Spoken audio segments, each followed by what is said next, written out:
Halo teman-teman, ketemu lagi sama saya Bima.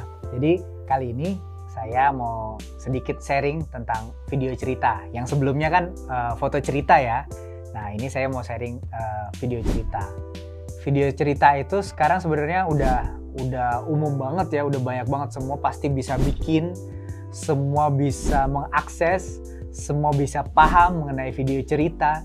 Karena tuh sekarang zamannya sosial media, di TikTok banyak, di Instagram banyak, di status kadang-kadang aja bikin video ya kan, semuanya pokoknya apa-apa video. Video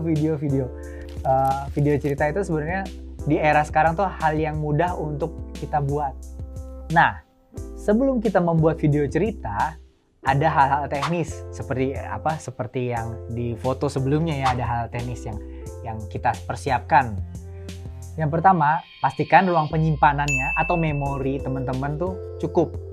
Terus kedua, ini nih jarang orang, menurut saya ya, jarang orang lakuin ya, jarang orang praktekkan, tapi sebenarnya penting banget. Jadi kalau teman-teman ngambil pakai handphone, teman-teman tuh jangan lupa aktifkan mode pesawat. Hah? Kok aktifkan mode pesawat? Emang kenapa? Emang mau naik pesawat ya? Enggak. Jadi aktifkan mode pesawat itu biar teman-teman tidak keganggu ketika ngambil video. Jangan sampai videonya terputus karena ada notifikasi yang masuk gitu kan, ada panggilan telepon atau ada WhatsApp yang masuk gitu. Jangan sampai terganggu. Nah, gimana nih kalau misalnya pakai kamera? Kan nggak perlu aktifkan mode pesawat. Ya nggak perlu kan, nggak ada, ya kan? Tapi jangan lupa handphone kita di silent. Kemudian kita pakai resolusi tinggi. Minimal tuh Full HD ya, 1920 x 1080 itu minimal. Jangan sampai resolusinya rendah, akhirnya terlihat pecah kalau di layar gitu ya. Kalau teman-teman kameranya atau HP-nya ada resolusi di atas itu, misalnya 4K, nah itu teman-teman bisa digunakan. Malah lebih baik, hasilnya lebih jernih, lebih tajam.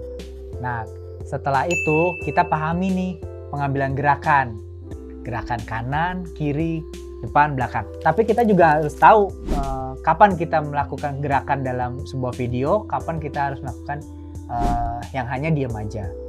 Kalau misalnya kita wawancara orang yang diam kan nggak mungkin akhirnya kita gerak-gerakin, pusing juga kan nontonnya ya. Oke, seperti sebelumnya saat saya menjelaskan teknis fotografi, jadi teman-teman harus pahami kegunaan lensa. Jadi lensa kan tadi ada lensa wide, ada lensa normal, ada lensa tele, ya kan? Apa sih bedanya kalau misalnya untuk di video? Jadi kalau kita menggunakan lensa wide, yang super wide, yang lensa lebar itu 0, sekian kalau di handphone, itu memberi kesan yang luas.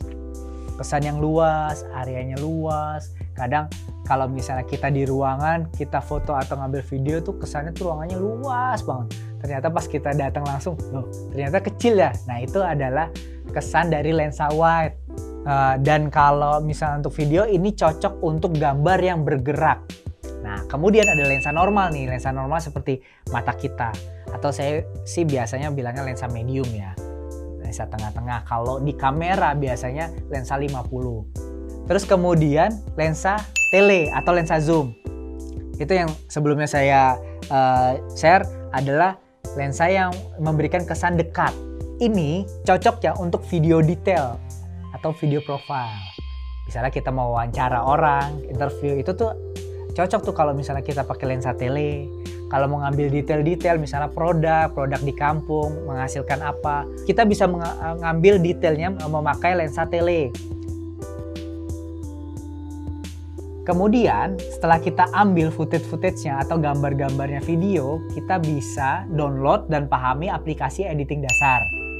Nah, ini ada beberapa aplikasi yang teman-teman bisa gunakan dan teman-teman bisa pelajari, karena aplikasi ini menurut saya aplikasi yang sangat mudah untuk dipakai. Teman-teman bisa coba ya, coba otak-atik sana sini, ini gampang banget.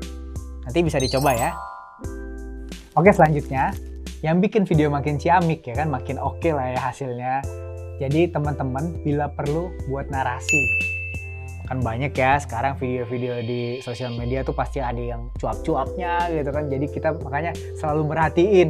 Kita betah loh kadang-kadang nonton nonton TikTok gitu kan sampai berjam-jam, karena kan informasinya sangat asik gitu ya, maksudnya sangat mudah diterima karena itu tadi ada narasinya, kita bisa lihat, bisa baca seperti itu. Kemudian teman-teman bisa gunakan audio atau backsound yang tepat, karena audio itu sama dengan nyawanya video.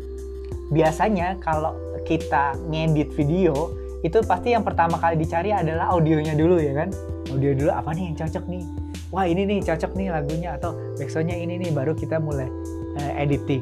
Kayak persentasenya nih ya kalau orang dijabarin. Jadi proses editing itu adalah 80% nyari lagu atau 12 jam nyari lagu, ngeditnya cuma sejam ya kan, 20%-nya ngedit. Makanya kenapa audio selalu dibilang nyawanya video. Oke, setelah teknis-teknis itu kita pahami, coba deh teman-teman membuat suatu karya, membuat suatu foto atau video ya kan, dengan teknis-teknis yang tadi saya share. Pasti kelihatan loh bedanya.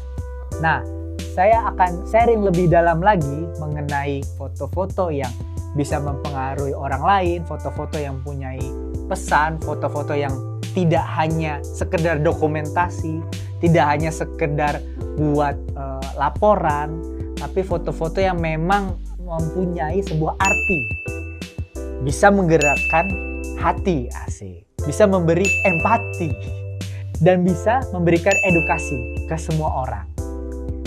Saya akan share lebih lengkapnya lagi pada episode berikutnya. Oke teman-teman, nantikan di episode berikutnya ya, jangan sampai ketinggalan.